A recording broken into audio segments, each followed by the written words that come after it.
All right. Good evening to everyone. Thanks for joining us for the Proverbs Bible study as we kind of transition back in. We had a week off last week, and now we're jumping right back in here. Hopefully, everything's working for everyone at home too. And if it isn't, let us know. I'm sure you will along the way. So we've been looking at Proverbs topically, and tonight's topic is discipline and correction. So there's really a lot we could look at in the book of Proverbs that deals with this. So many verses speaking to discipline, correction, um, taking advice, different things like that. So we'll cover that tonight. Let's open with a quick prayer. Lord God, as we dig back into the book of Proverbs, we pray that you would mold us and shape us to be the people that you want us to be. And sometimes you do that through discipline and correction in loving ways from others. Help us to treasure that, to receive it well, and to grow in being your people. We pray this in your name. Amen. Trying to mix it up maybe a little bit of tap into some of the creative sides of your brain as well. So the opening discussion, opening introduction, and if you're at home, I put a link, should be there in the chat, that you can follow along with that has everything we need for our study. If you don't see that, just put a note in the comments for us. But this lesson covers discipline. Follow the directions in the first reaction box and then the second reaction box. So you have your choice here. First box here says this: draw a picture in the space below of what immediately comes to your mind when you hear the word discipline. And that's always an interesting one. So draw what comes to your mind. So that's your first option. The second one is choose an emoji or I say GIF, but I think you're supposed to say GIF from your phone that captures your immediate emotional reaction when you think about receiving correction. And then draw it or describe it below. So those of you who are at home, maybe you can even just put it in the chat box. A lot of times you can find the emojis or a picture of what is your emotional reaction when you think of the word discipline or when you think of receiving correction. So take a minute and see what you come up with for that.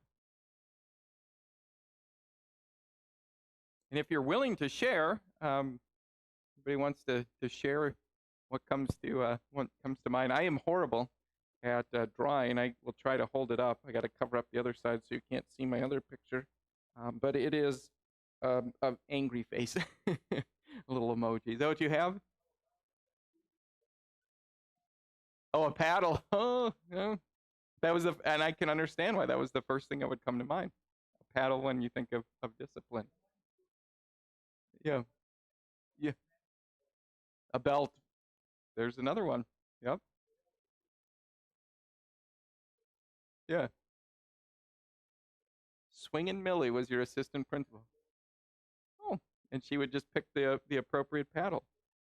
This is interesting. Someone texted in the first thing that comes to mind when they think of discipline is the Marine Corps. That's very true. I agree.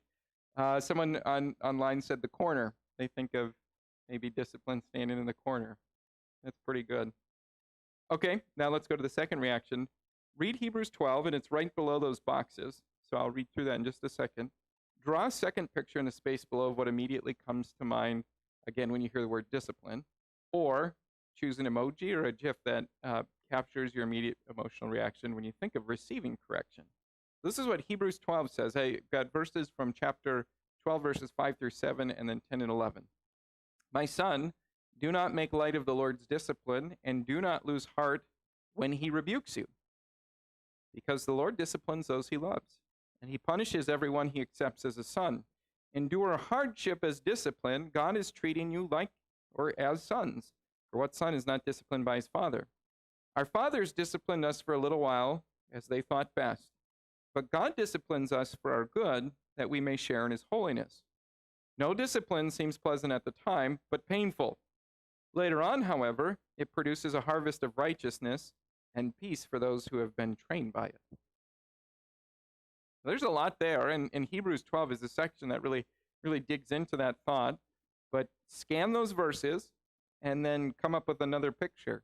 And it may, in fact, be the same picture that you have in the first box, or it might be different. Mine certainly was a little bit different for my drawing. What'd you come up with? The hand. Oh, a guiding hand. That's very good. A heart. Why the heart? Yeah.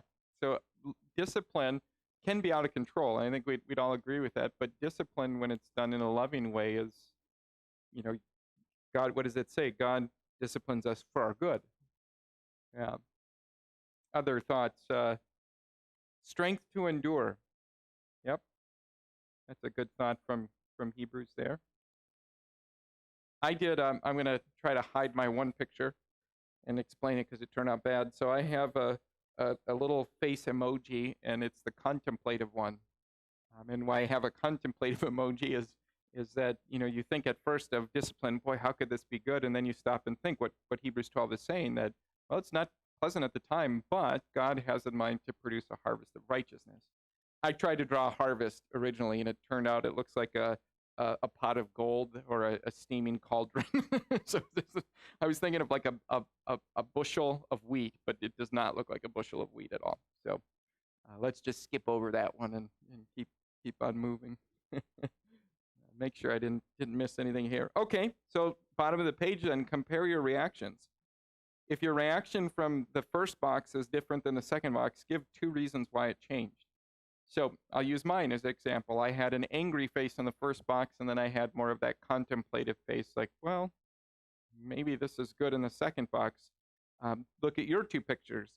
So how did your reaction change? And if it didn't, why do you think it didn't change? Let's see what we come up with for that.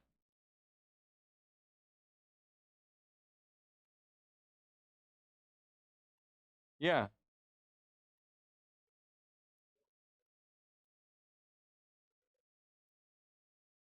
So one of the reasons it's different is, I think right away we think of harsh discipline. A paddle, a belt, the corner, somebody said. And then you read that verse in Hebrews, which talks about God's loving discipline, and you think, well, actually, this is for my good. He disciplines those he loves. Yeah.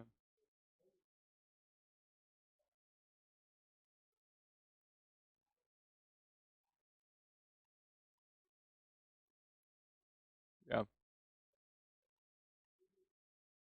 Yeah, I think that's a good and place to go, is think of the discipline of parents. And Hebrews 12 is using that familial relationship of, just as a human father would discipline his child, and then it looks to our heavenly Father.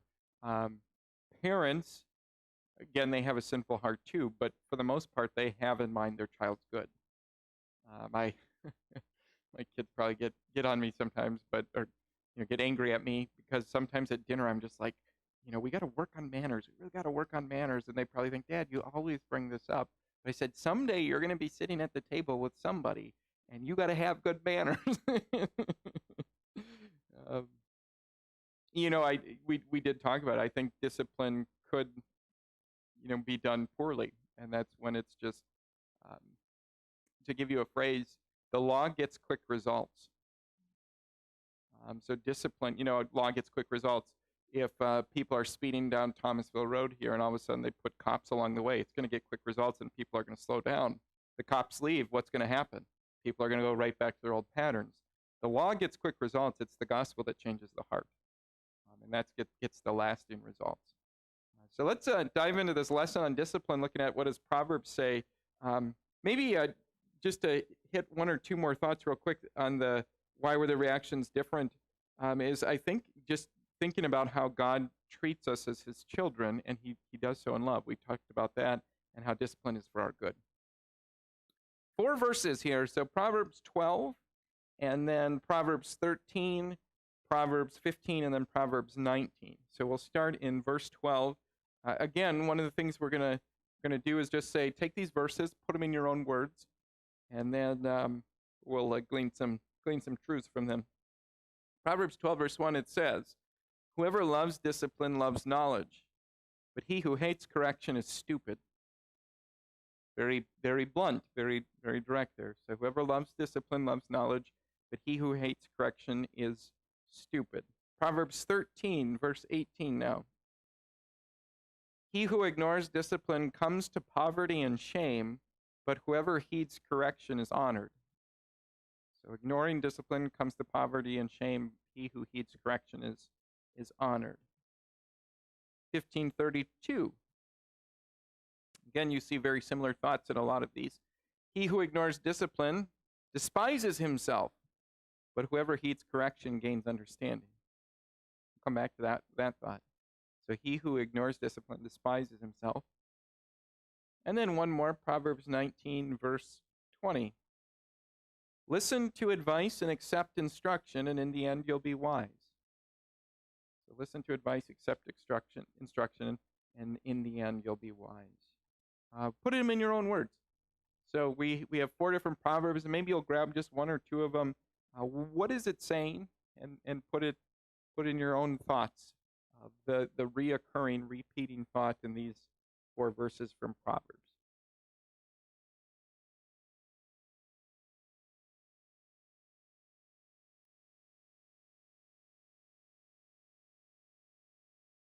Give you a second. We read through them quickly. Make sure I'm not missing anything online here.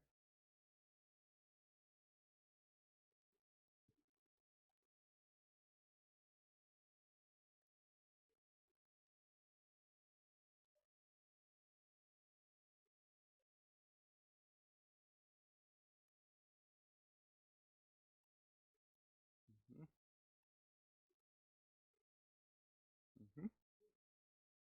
It is a good thought that all of them have an element of this, of our attitude towards correction, and it maybe takes us down both paths.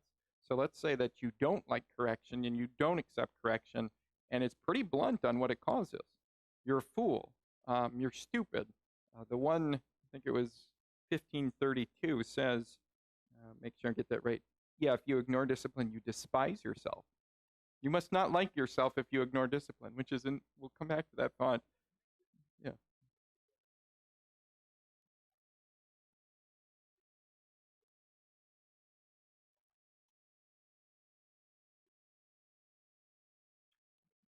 I was going to say, you're making a good connection there of, yeah, if you're not learning from your mistakes, then that is stupidity.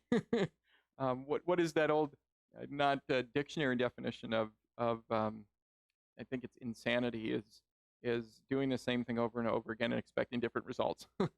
Something to that effect. Go ahead. Yeah.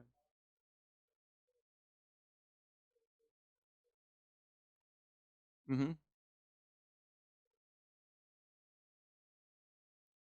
Mm-hmm.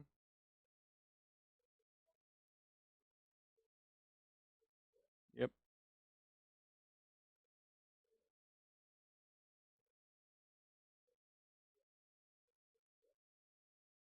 Mm-hmm.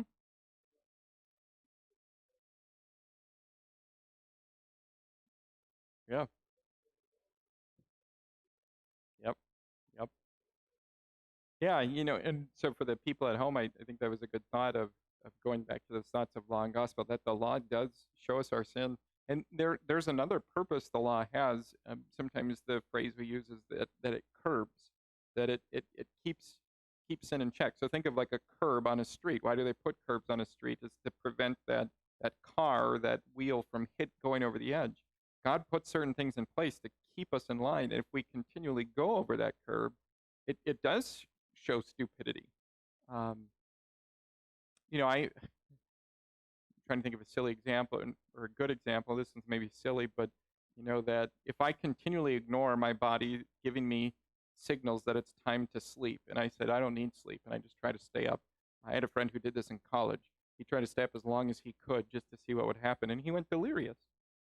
And it's like, I see what you were doing because you're in college and don't always think straight, but that was pretty dumb. And your body was telling you this is dumb. And again, if we're not going to listen to the correction of God's word, most first and foremost, their loving correction of others, and we have issues. Comments online: always be open to criticism and be able to make a correction in your manner. Yeah, yeah. That criticism has such a negative term, but we even try to add a nice little adjective to the front of constructive criticism. Good thought. Listen to the one with knowledge so that you don't walk the same path. That's a good thought too, is Listen to the people who know more than you do and don't follow down that same path. Good. Maybe my simple mind is a reoccurring and repeating thought in those four proverbs is don't ignore discipline, don't ignore correction, don't ignore instruction. Um, you're wise to accept it. Okay, let's go to the next bullet point on under number 3 there. Our sinful nature does chafe and does get angry at discipline and correction. Like who are you to talk to me? Like you don't have it so together yourself. But we shouldn't when it's done in love. Which of the following statements and why would you use to remind yourself or someone you love of the importance of loving correction? Now I'm taking these just from the verses. He who hates correction is stupid and despises himself. He who ignores discipline comes to poverty and shame. Listen to advice, accept instruction, and you'll be wise. And that was from Proverbs 19:20. Which of those kind of catches your attention first and foremost?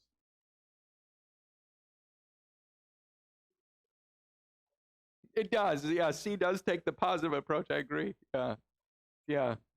So we might, you might gravitate towards C because it's citing the positive side of things that, you're wise to take instruction and correction. Yeah.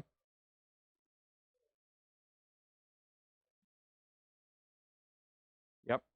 Yep. If you're speaking to yourself or speaking to someone else, for yourself, I think I chose A for myself.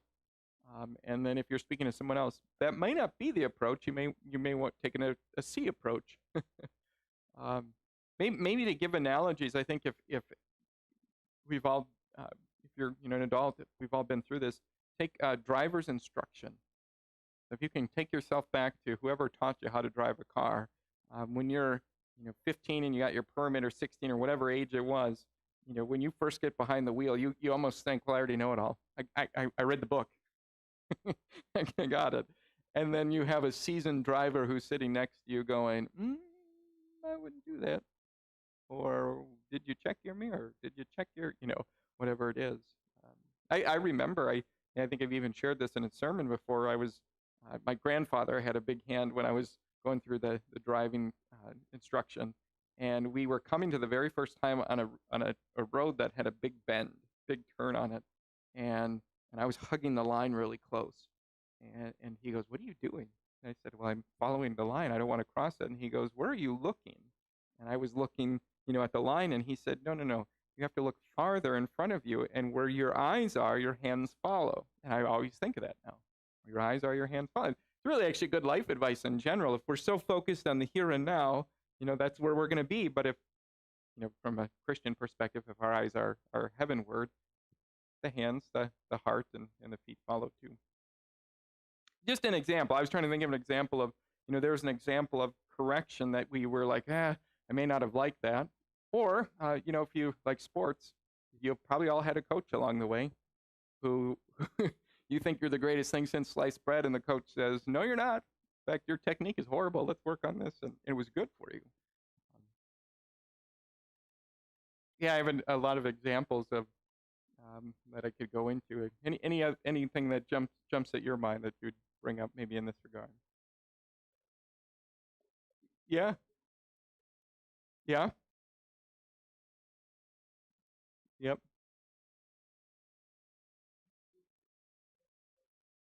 Yeah. Yeah. Oh, sure. Yep. Yep. Yep. Yep. Yeah, it's really lifelong too. That a few times, just even driving, my kids have caught certain things like, Dad, are you supposed to, be touching your phone right now while you're driving? No, I'm not. Yeah, yep. And I usually get angry. I think I told that story too. I was driving through our neighborhood once, and I don't think I was going very fast, but someone else did, and they yelled at me. They said, slow down. And my immediate reaction was not, thank you very much for reminding me. It was, I won't tell you, I didn't say anything, but inside it was just very angry. Like, who do you think you are? I'm going to speed limit. Yeah, yeah. Ooh, yeah. Yep, yep. Yeah, you don't want to, don't want to get hit in traffic like that. Yeah. Let's keep going to the last one there. Share a couple lessons God taught his people as the result of discipline or punishment. So thinking scripturally here, or share a couple lessons you've learned as the result of discipline or punishment. And I'll get you thinking scripturally. I think this is a big one that it's kind of looming all throughout the Old Testament. And what is that? And that's that you have the people of God start to stray. And what does God do is he sends prophet after prophet after prophet. And he says, if this continues, you're going to go into exile in Babylon. And, well, whatever, this is never going to happen. And they go into exile in Babylon. That is a big correction and rebuke. And it was punishment for their sin. And some learned, of course, but that's an example of one. Yep. Yes.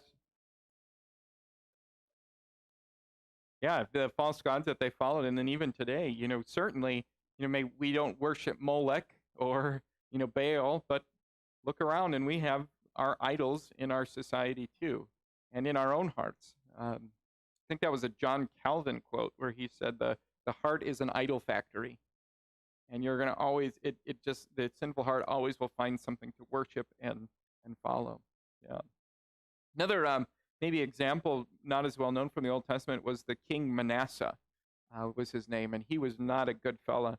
And the Lord really humbled him. And he said, literally, there's going to be a hook put in your nose and you're going to be dragged away into exile. And it happened. He was dragged away with a hook in his nose in exile. And it was there in Babylon he repented.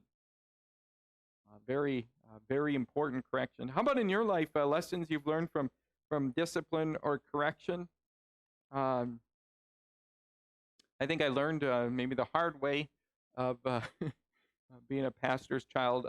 Don't fool around in church, which was actually a great lesson. When your father stops the sermon to call your name out, that's not usually a positive. When we moved from Colorado, I still remember there were a few members a little bit older who said, I know your full name. And I said, how do you know my full name? Your dad used it in a sermon once. Anyway, other lessons, think of your teenage years. We often think we're bulletproof in those ages, and there's a lot of correction that goes on, and a lot of instruction that goes on, and you maybe don't appreciate it at the time.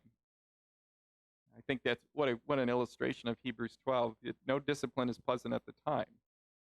But in time, what do is, wow, I guess I am thankful that you disciplined me that way.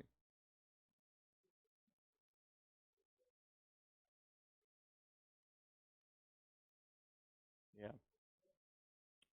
It's a great thought. There are plenty of people who, look at maybe their parents didn't discipline them and they go, well, maybe they didn't really care about me. I've used that. That was it. Yeah. So I had a friend in high school, and he was kind of proud for a while that, about curfew. That's what we were talking about is, well, my parents don't care what time I get home. And we all thought, man, you're the lucky one. And then as he said it, my parents don't care, he almost stopped right there and go, my parents don't care. And that caught him. Yeah. Oh, yeah. Another example someone gave online of, just somebody who had discipline, the Apostle Paul. What a turnabout there. I mean, that literally 180 in his conversion of his persecution. And he always kept that in front of him. Just he remembered what he was, and he remembered where he is. And he said, by the grace of God, I am what I am. Good encouragement there. Let's keep going. Next one's here.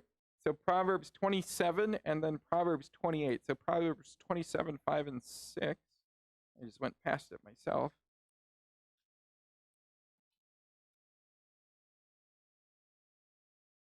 Here we go. This is a good one. Probably could have just focused on verse 6, but I think verse 5 is another one to add in there. It says, better is open rebuke than hidden love. And then verse 6, wounds from a friend can be trusted, but an enemy multiplies kisses. Proverbs is just, again, these little statements that are packed with a lot of visuals and packed with a lot of, truth and impact. So that was 5 and 6. Now look at 28, 23, which says,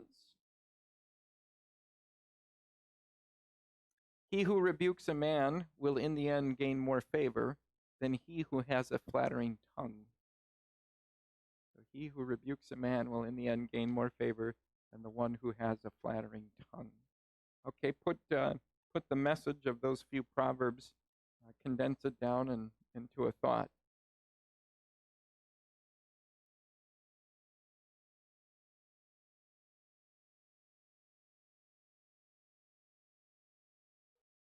Don't be a suck up. It's actually a good way to word it. Very, very good way to say it is, don't be a suck up, especially when there's something you need to say. Because in the end, and that's the second proverb, it doesn't help them at all. A flattering tongue. Yeah, don't shoot the messenger either. Yeah, the wounds from a friend can be trusted. We'll talk about that phrase. But an enemy multiplies kisses. So the picture, of course, is an enemy kind of embraces and shows affection and says what you want to hear. Why? They ultimately want to see your demise, where a friend wouldn't. The wounds of a friend can be trusted. Liars' words are sweet, but the truth brings gifts. Yeah, that's a good way to word that. That it is sweet.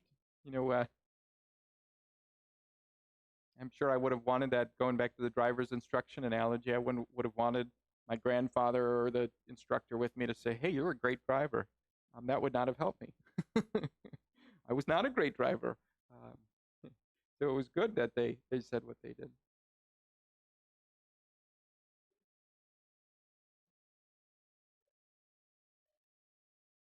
You can. Yep. Explain that. Yeah.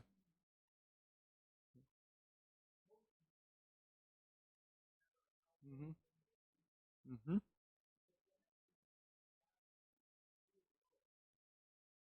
Yep. Yep. You can see through it. Yep. Yep. Yeah. So for those at home, the comment was on flattery that after a while you usually can see through it, and whether it's the real world or the Lord, um, you know, making known that this is not true. This is not what this person is telling me is not accurate. Um, yeah. Yep. Yeah, it is for their own benefit of the one flattering, because maybe they're trying to win a favor, maybe they're trying to look better, maybe they're trying to seem like a loyal friend, when in the end they're not helping at all. Yeah. Good. Okay, take the next one then. Why can the wounds of a friend be trusted? So that first statement from uh, verse 6 of 27, the wounds of a friend can be trusted. Why? Why can you trust the wounds when a friend is saying, "Hey, got to be honest with you about something"? Why can you trust that?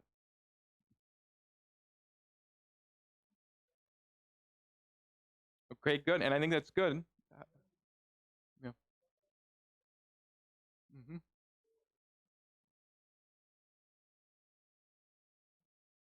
Mm-hmm. Mm-hmm. Yeah. Mm-hmm. Yep. Mm-hmm. That. Yep.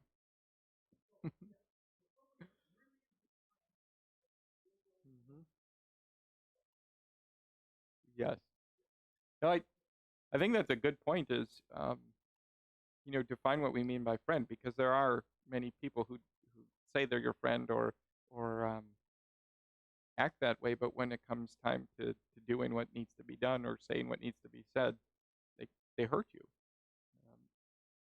I had that in my life. I'm sure you've had that in your life too. Of somebody else who knows me well and cares about me says, that person, they're not really your friend, or they're not good for you. And who do you think you are? You don't know what you're talking about. And then maybe it takes a hard lesson of, they hurt you or did something, and you go, oh, they really weren't my friend, or you couldn't count on them. Versus if a person is truly your friend, yeah, you can take the wounds of them because they have your best interest in mind. Yeah. That can happen with family. Yeah, yeah. And somebody said it online, and it captures well what we were just talking about. True friends want what's best for you, and that's true. Yep. Versus a fake friend maybe would want what's best for them. Yeah, yeah. So the wounds of a friend can be trusted. Okay, how about this one? Agree or disagree? The truth hurts. It can. It can hurt. Yeah. Hey, although I'll take it a step further, it can hurt right away. How would you finish that?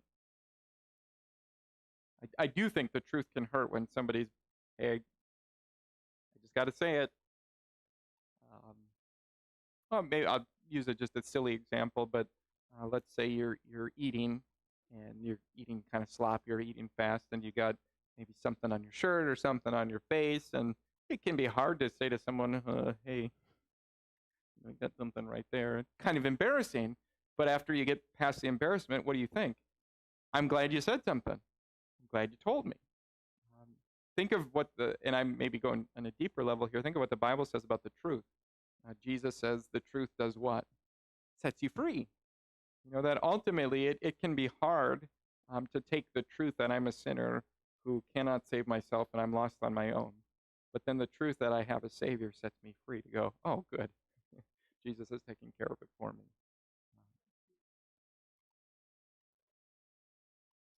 Yeah. Yep. Yeah, there can be positive truths. Yep. Yeah, somebody said online it's a double-edged sword, and I would agree with that. Um, yeah, it can be hard sometimes when I forget the term in one of my classes in college. They had a term for. I'm going to paraphrase it, but we have our blind spots, and there was some technical term for it, but things about ourselves that we don't see but others can see.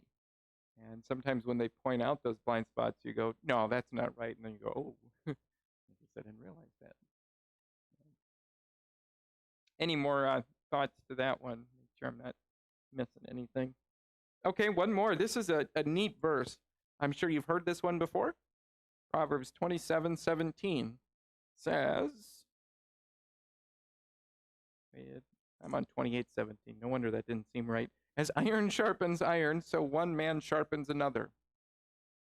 I wish I knew a little bit more about. I guess, yeah, I was thinking of the word. I was like metallurgy was the one I thought about. I thought maybe that's not right. But yeah, they just how does iron sharpen iron? Is you get rid of the rough spots, isn't it? So you heat it up, and with the friction, you get rid of to smooth it out, make it sharp, and how you can use iron to sharpen iron. Okay, what's the point? Put it in your own words. So maybe you would, instead of saying iron sharpens iron, you would say,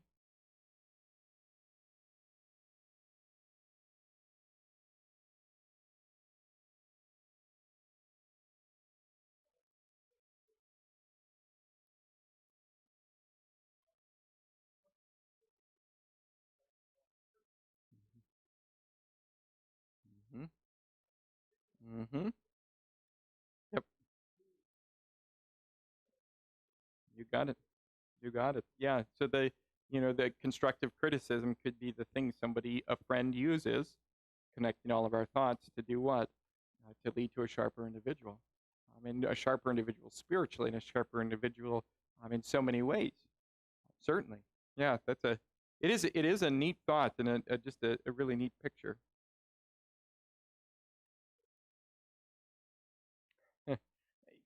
this, this is in the Proverbs too of yeah, be careful of the company you keep. And I don't know. I have to look ahead on my lessons a little bit.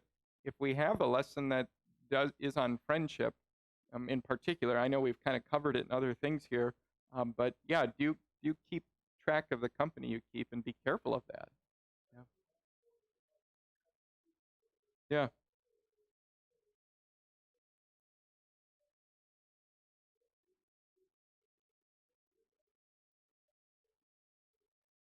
Mm-hmm. Yep. Yeah.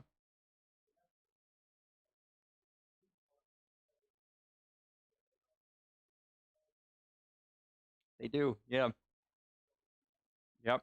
So for the people at home of On a sports field, a lot of times the two fierce competitors will seek each other out. Why? Because iron sharpens iron. Yep.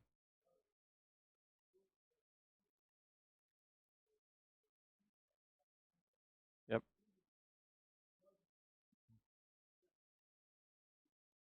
Well, and this is Proverbs does this all the time. Is it'll take the statement and make you think about it in different ways. So think about that in reverse. Iron does sharpen iron, but if you're hanging around dull people, what's going to happen? You're going to become that person. You rise to the level. Yep, you got it. Yep, yep, those kind of things. Someone else texted in too. Just iron sharpens iron. Not only individuals can sharpen individuals, but tough times can make you sharper. And I think maybe that's the heat. You think of the heat, maybe the heat of criticism, constructive criticism. You think of the heat of pressure can be a good thing. I don't think any of us would say, I loved everything that happened the last year in terms of COVID. Okay. But the Lord can use those things to do what? To refine us, to get the rough edges off of ourselves spiritually. Let's tackle that last question. I'm just making sure I didn't miss anything here. Think of a person who has sharpened you, or a person whom you would want to sharpen you. What qualities does that person possess that makes him or her a good sharpener? Keep with the language of the verse. So somebody who has sharpened you. I've used examples of driver's instruction. I've used examples of coaches. So think of somebody in your life that's sharpened you, and what qualities make a good sharpener?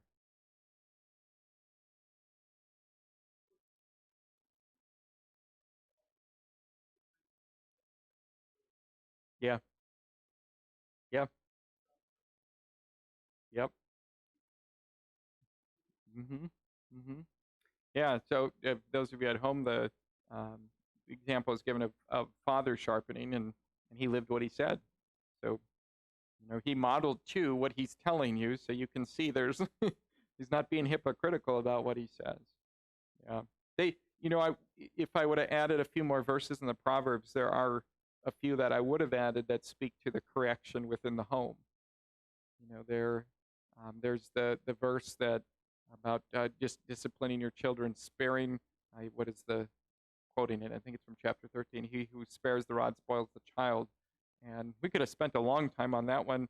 That rod doesn't necessarily mean literal rod. It can, but it can be used as a description of discipline in general. If you're withholding discipline as a parent, that's not a good thing. Maybe you've seen that before. I get why parents say that, but a parent who says, "Well, I just want to be my child's friend," and my response is, "But you're the parent's child. You're the child's parent. Sometimes you have to be the parent, and guess what? In the end, they'll be your friend." Isn't that the one verse we looked at? Is that in time that flattery is seen through, and you appreciate what they've done.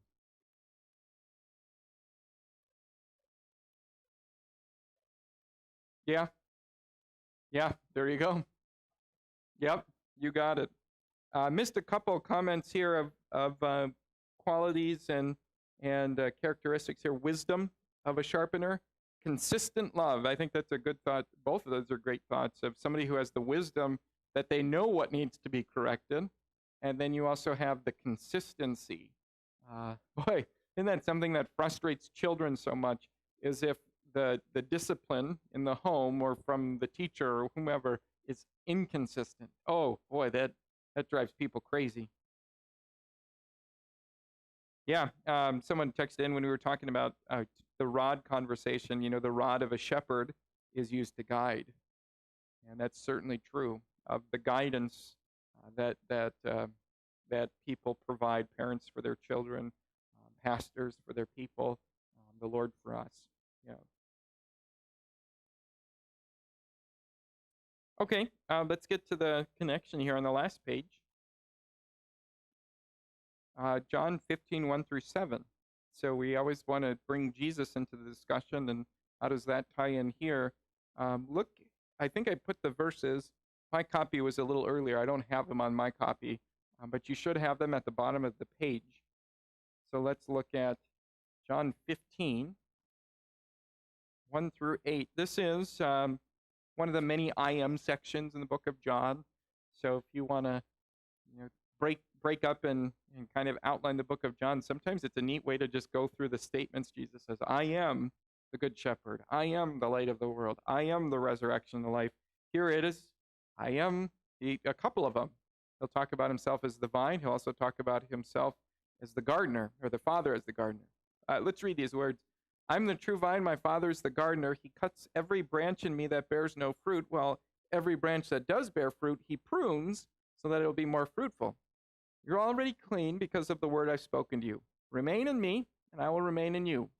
No branch can bear fruit by itself. It must remain in the vine. Neither can you bear fruit unless you remain in me. I am the vine, you're the branches. If a man remains in me and I in him, he'll bear much fruit. Apart from me, you can do nothing. If anyone does not remain in me, he is like a branch that is thrown away and withers. Such branches are picked up, thrown into the fire, and burned. If you remain in me and my words remain in you, ask whatever you wish, and it will be given to you. This is to my Father's glory, that you bear much fruit, showing yourselves to be my disciples. So the image, of course, I forgot to bring it. We have grapes at home, so I was going to bring a little cluster of grapes, because that's exactly what he's talking about here. You have the vine, you have the branches, and you have the fruit. And what is he saying? He kind of repeats thoughts again, but if you had to pick out a couple of key points, what does Jesus want us to remember here? Yeah, he's the source of what? Everything. He's the source of life. He's the source of fruit. He's the source of growth. So, boy, what an image. And that's why I wanted to bring some grapes, is when you pull the grapes from the vine, I am not going to expect the grapes to get bigger, and I'm not going to expect the grapes to get any riper, if that's the word, more ripe, because they're not connected to the life source. Another point, I'm going to come back to that thought in just a second. Growth, yep, growth comes through Christ. What a thought is so often in life, and I'll use a different part of Scripture now, the fruits of the Spirit we speak. Love, joy, peace, patience, kindness, goodness, that's in Galatians. And so maybe I'll use patience. Let's say you go, my patience is really struggling lately. I wish I could be more patient. Okay, don't ever forget of the picture. You're not going to be more patient on your own. You can't. What does Jesus say? The phrase he repeats again and again, it's always struck me as remain in me, remain in me, remain in me, remain in me, remain in me, and you'll bear much fruit. So if you want to grow in patience, grow in Jesus. Grow in your faith in Jesus. Grow in his word. And guess what he does is he grows that fruit in your life. The Spirit grows it. You say, I'm not very joyful. Okay, well, you're not going to find it somewhere else. Remain in me, remain in me. And you get the point that Jesus is making there. Yep, and that's the way to say it on the opposite, is separate from Jesus and you wither. It's absolutely right. And he does, yeah. He's very good at this, that when you try to live life apart from him, he is that good shepherd who seeks his lost sheep and pulls us back and reconnects us to the vine. And we were just having, not that long ago in our home, I was explaining to my kids the California raisins. If you remember this, I think was in the 1980s. There's a big push, and they're like, California raisins. And so I found a little video online. But I think of not the California raisins, but what a piece of fruit, a grape, looks like when it's not connected. It becomes a raisin. But when it is connected, it's this luscious piece of fruit. Why would a gardener, so I'm on the second bullet point under number 6, why does a gardener prune? I have no green thumb. I have no aspirations of getting a green thumb. So I'm going to rely on people who do have green thumbs what is the point of pruning? Yeah.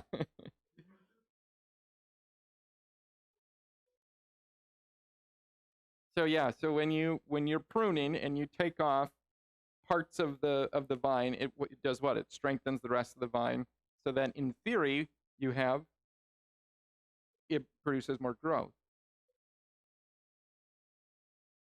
Pushes. And so if you don't prune the I'll say the vine, gets out of control, and so then you have the life source is being sucked everywhere, and the vine itself becomes weaker. I know when we moved here, I was always astounded. I forget which month it always happens in, but I was like, why do these people, they're just butchering these trees around here.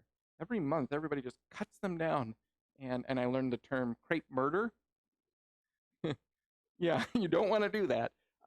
But if it's done well, it does make it better, correct? Not butcher them.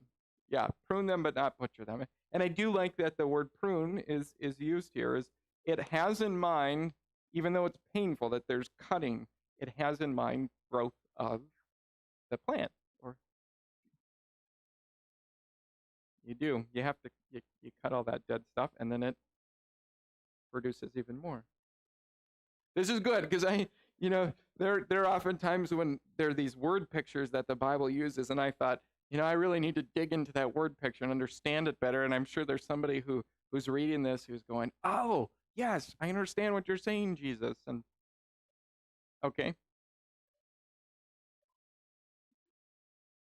out of control.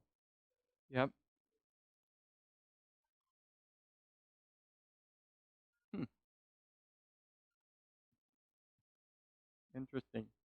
So for those of you at home, it was the picture of a rose bush that gets out of control on its own, but when you prune it, it has more of the buds. Yeah. Someone said online here, makes the plant grow better by stressing it to grow. Yeah. Yeah, it does help with the growth. Okay, in what ways does God do this to us? So that picture, and someone had said this once, and it's so true. The pictures Jesus uses are timeless. That I suppose there could come a day when people are so wrapped up in technology that they have no idea what pruning a bush means. How? All right, then we need to turn off our devices and get outside. But how does God do this? In what ways does He, cut and get rid of things, and why does He do it? So take either one of those. You can pick one or the other. Yeah, good way to say. Yep. And isn't that true? That can happen to us. That like that rose bush, we can get wild and out of place. It cuts us back, refines us, gets us back because He has in mind growth. And the why to that question, why does He do it? So that we bear more fruit. I think you used before the example of dead branches, things in life that are just kind of hanging on to us, or that we're holding on to, and God says, nope, we're going to get rid of that. Have in mind to grow you. Mm-hmm. Mm-hmm. They can, absolutely. Yeah, that trials and things taken from you, it does strengthen you. And I'm trying to think of, just think of a plant or a tree that has deep roots. And I'm getting away from the vine for a second. It's mature and it can withstand those things better because it has that deep root system.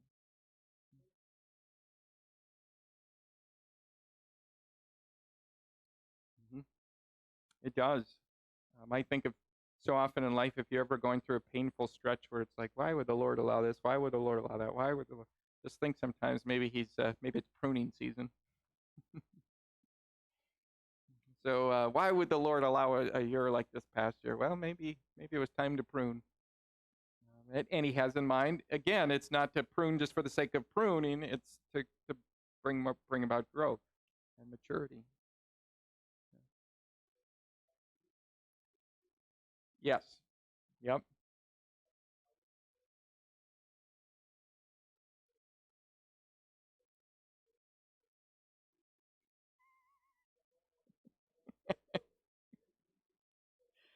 I think there's wisdom to that. Yeah.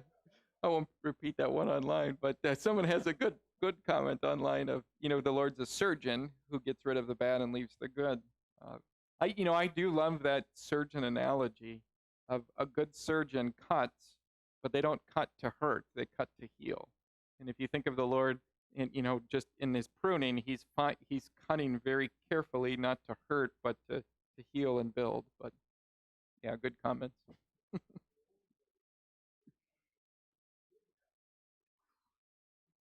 Yeah.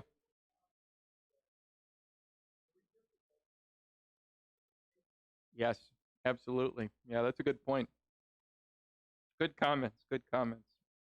I have, just a couple take-home things. What's one thing you want to remember from this study? So that's question number 7.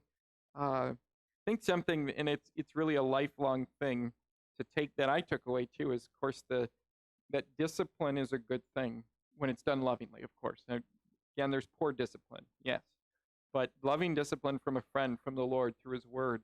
Think of I'm thinking like the verse in 2 Timothy that all Scriptures God breathed and is useful for teaching, rebuking, correcting, training in righteousness. And we need correcting and we need that training. And the Lord's word certainly does that. He prunes us. So that's something I took, is that we don't always like correction. We don't always like discipline, but it's good when it's done out of love. And the Lord has that in mind for us. Other takeaways that you might have? Yeah, don't be hard-headed. Yep. And I think, it ties in with a topic that we've covered, or maybe we are covering yet, drawing a blank in this, humility. That, to humble myself and say, I'm not a perfect person. I do need correction. It does. Yep. You do have to be more open. Sure. The other ones you can do on your own. Number 8, how can we improve our ability to receive correction? Share some tips. Yeah, that's actually what I had, is listen. Yeah, listen. That again, we're very defensive. I can be very defensive when somebody says, "Hey, this." Listen, hear them out. Where are they coming from? Humble yourself. Yep. Yep. And that's it. I'm glad you brought the connection up. Humble yourself. Stay connected to the Lord. Because again, how are we going to grow in anything unless you're connected to the vine, which is what Jesus says. I am the vine. You're the branches. Remain in me. The last one is an exercise just you could do of, if you make a list of criticisms you've heard about yourself, and then put them in 2 columns. I think this is very helpful. The one column is it's false. So it's a criticism, but there's no truth to it, so I should dismiss that. The other one is, well, okay, what if it is true? How can I grow in this area? That's just an exercise you can do on your own there. And that brings us to the end of this lesson. I was drawing a blank on what next week's lesson is, so you're going to just have to find out, because I can't remember off the top of my head. So we'll wrap up there. I hope everything worked out okay. Those of you who are at home, and enjoy the rest of your evening.